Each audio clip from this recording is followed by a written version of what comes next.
মায়াপুরের এই প্রভুজি কেন হঠাৎ করে আমাকে এই কথাটা বলল, তার সাথে সেদিন মায়াপুরে গিয়ে আমরা কিভাবে পুরো দিনটা কাটালাম, সে সবকিছু নিয়ে থাকছে আজকের এই ব্লগটা। গত বুধবারে একটু হঠাৎ করেই মায়াপুর যাওয়া হয়েছিল। যেহেতু মায়াপুর আমাদের বাড়ি থেকে খুব একটা বেশি দূরে নয়, তাই বেশিরভাগ সময় এরকম সাডেন প্ল্যানেই আমরা মায়াপুর গিয়ে থাকি। সময়টা বসন্তকাল হলেও বাইরে কিন্তু প্রচুর রোদ্দুরের তাপ রয়েছে, তাই আমি আগে থেকেই ভেবে রেখেছিলাম যে কোনো হালকা পাতলা শাড়ি পরেই আমাকে যেতে হবে। আর জানো তো, ইদানিং না আমার ভীষণ একটা বাজে অভ্যেস হয়েছে। কোথাও যাওয়ার সময় কি শাড়ি পরবো কি ড্রেস পরবো কিছুই বুঝতে পারি না।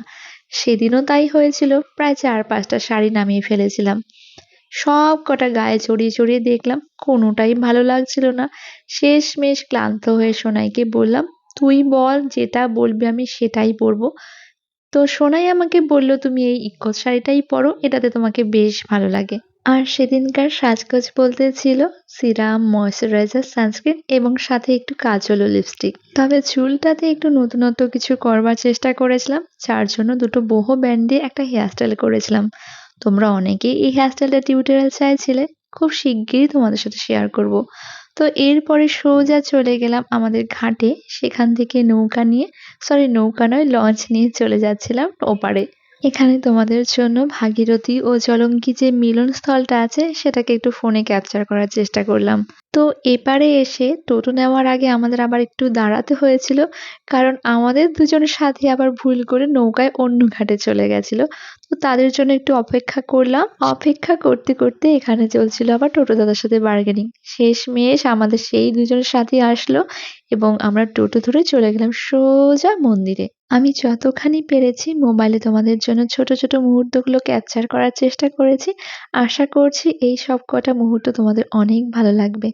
প্রথমেই গিয়েই আগে প্রসাদের কাউন্টারে চলে গেছিলাম। জানো তো, সেই ছোটবেলা থেকে আজ পর্যন্ত কতবার যে মায়াপুর এসেছি, কিন্তু কোনোদিনই দুপুরবেলা প্রসাদ পাওয়া হয়নি। আজকে এত বছর পরে আমার সেই ইচ্ছেটাও পূরণ হলো। এরপর চলে গেলাম তিলক পড়তে। মায়াপুরে আসবো আর তিলক পরবো না, এটা তো হতেই পারে না। আমি, সোনাই, দাদাই এবং জবাদি চারজনা মিলে তিলক পরে এসেছিলাম। এতক্ষণ রোদে ঘোরাঘুরি করে আমার না বেশ ক্লান্তি লাগছিল, তাই সবাইকে বললাম চলো না একটু ভেতরে কোথাও গিয়ে বসি, তারপর না হয় বাকি ঘোরাঘুরিটা করা যাবে। এই সময়টাতে না মায়াপুরে খুব সুন্দর হাওয়া থাকে, গেলেই একেবারে মন ভরে যায়। বিশেষ করে সমাধি মন্দিরের পাশের এই জায়গাটা এতখানি সুন্দর, মনে হয় সারাদিন ওইখানে দাঁড়িয়ে থাকি। তো আমি আবার কিছুক্ষণ গিয়ে গাছের তলায় রেস্ট নিলাম। সবাই মিলে ফটো ভিডিও করছিল, আমিও কিছু ফটোজ ও ভিডিওস নিয়েছি তোমাদের সাথে শেয়ার করার জন্য। ওই সময় আবার দেখলাম মাসি ও আমার যা দুজনে মিলে কিছু কোল্ড ড্রিঙ্কস ও চিপস নিয়ে আসলো। আর এই যে ছোট্ট বাবাটাকে দেখেছো, এনাকে উদ্দেশ্য করেই কিন্তু আজকে আমাদের মায়াপুরে আসা। প্রায় অনেকক্ষণ রেস্ট করার পর তাতাইকে বললাম যে সোনাইয়ের সাথে আমাকে দুটো ছবি তুলে দে। ও যে কি করলো ক্যামেরা নিয়ে, না ছবি করলো ঠিক মতো না করলো ভিডিও। যাই হোক, এরপরে সবাই মিলে চললাম প্রসাদ পাবার জন্য। আর যাওয়ার সময় রাস্তা দেখো কাদের দর্শন পেলাম, শ্রী জগন্নাথ, বলরাম এবং সুভদ্রা দেবীর। তো ওনাদের দর্শন পেয়ে তো বেশ ভালো লাগছিল। আর এখানে এতটা রোদ ছিল, যাওয়ার সময় আমার কিন্তু বেশ কষ্ট হচ্ছিল।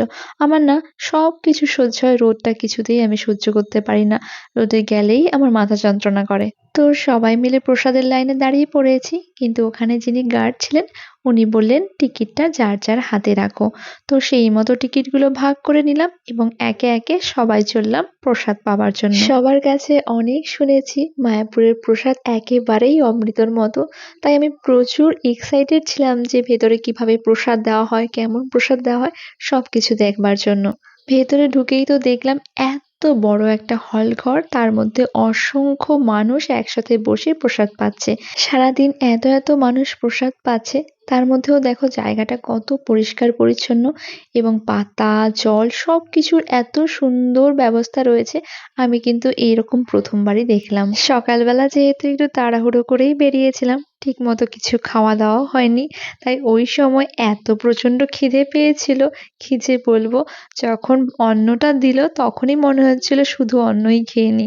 তবে অন্নর পরে সবজির জন্য কিন্তু বেশি সময় ওয়েট করতে হয়নি, সাথে সাথেই সবজি দিয়ে গেছিল। আর প্রসাদটা মুখে নেওয়ার পরে বুঝতে পেরেছিলাম এতদিন মায়াপুরের প্রসাদ সম্পর্কে যা শুনেছি তা একেবারেই সত্যি, সত্যি সত্যি এটা অমৃত। আর এই হলো সেই মুহূর্ত যখন আমাকে এই প্রভুজি বলছিলেন, "ভিডিও হচ্ছে তো? আমি ভাইরাল হব তো?" এই কথাটা শুনে আমার এতটা ভালো লেগেছিল, সেটা আর তোমাদের সাথে শেয়ার না করে থাকতে পারলাম না। তো প্রভুজির মনের ইচ্ছেটা পূরণ করার জন্য তোমরা ভিডিওটা বেশি বেশি করে লাইক এবং শেয়ার করে দিও। এই দেখো আরো একটা কথা তো তোমাদের বলাই হয়নি, প্রসাদে কিন্তু ২ রকম সবজি, ডাল ও চাটনি ছিল। তো প্রসাদ পেয়ে সোজা চলে গেলাম মন্দিরের দিকটায় আবার একটু ঘোরাঘুরি করার জন্য।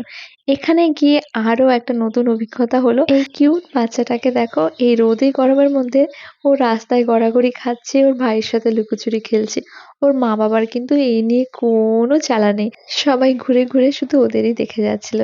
তো শেষমেশ ওর বাবা এসে ওদের নিয়ে গেল। এখানে আমাদেরও সব ঘোরাফেরা শেষ হলো। এবার বাড়ি যাওয়ার পালা।